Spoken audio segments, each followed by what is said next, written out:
Back in the day, we had a whole host of devilish deeds we could unleash upon the gaming world. These were either game-ruining hacks or rage-inducing pranks that made the other players red-faced and frustrated. And most of these offenses no longer apply to gaming, either because technology has made them moot, or we just moved on to new nefarious deeds. Whether these gaming atrocities applied to gaming in general, or are infamously tied to a single game or game type, here are 7 deadly sins of old-school gaming. Welcome back to No Time Gamer, the channel helping your gaming sessions be time well spent. Let us know the biggest gaming sins you've committed in the comments section. Number 1. Playing as Oddjob.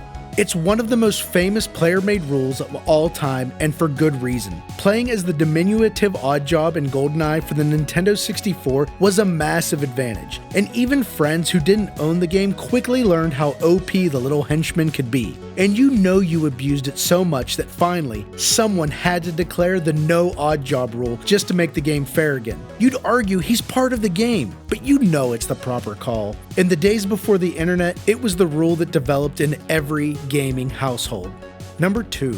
Screen whoring. They're halfway across the map, about to line up the perfect sniper headshot, and you suddenly stop behind the only vertical pole across the long walkway, completely robbing them of the kill. How did you do it? Screen whoring. You snagged a side-eye glance at their quadrant of the shared screen, saw they had you lined up, and used that info to your advantage. Now they're accusing you of looking, and you're denying every claim with a wry smile, but you know you got caught. How else could you pull off that trick?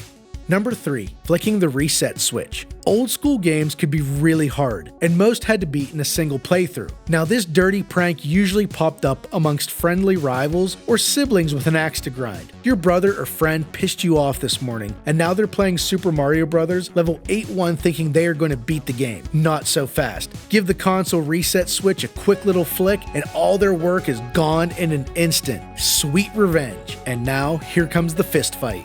Number 4. Pausing a competitive game.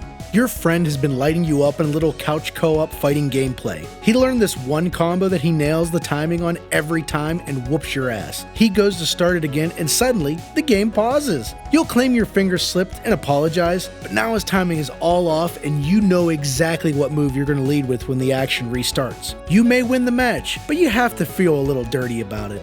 Number 5. Letting your friend use the broken controller. You always had that one busted controller lying around. Maybe the buttons stick, the direction pads were a little off, and probably had some tape holding it together. Hell, maybe it stopped working half the time, but you kept it around just in case. Now that kid you really don't care for bummed his way to your house with a mutual friend, and you aren't giving him a good controller. You give him that clearly messed up controller and claim it works fine. You'll even pile on the lies when they complain that they lost because of the controller. You'll say it never did that for you, but you know the truth.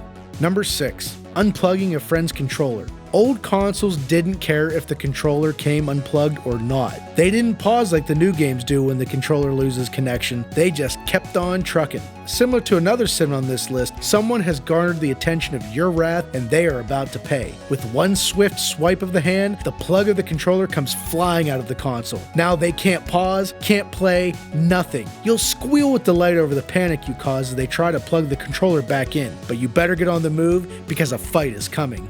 Number 7. Using Game Shark or Game Genie. Your friends will want to know how you beat that impossible boss fight, or how you survived that complicated platforming gauntlet. You'll claim skill and make up some BS about the sequence you used to dominate the game. But the truth is, you used the rookie hacking device known as the Game Genie or Game Shark. These little beauties let you straight up manipulate the code of the games themselves to give you extra lives, access to blocked assets, or even change the game entirely. You know you didn't earn that gaming W, but you'll never admit to having your own personal genie.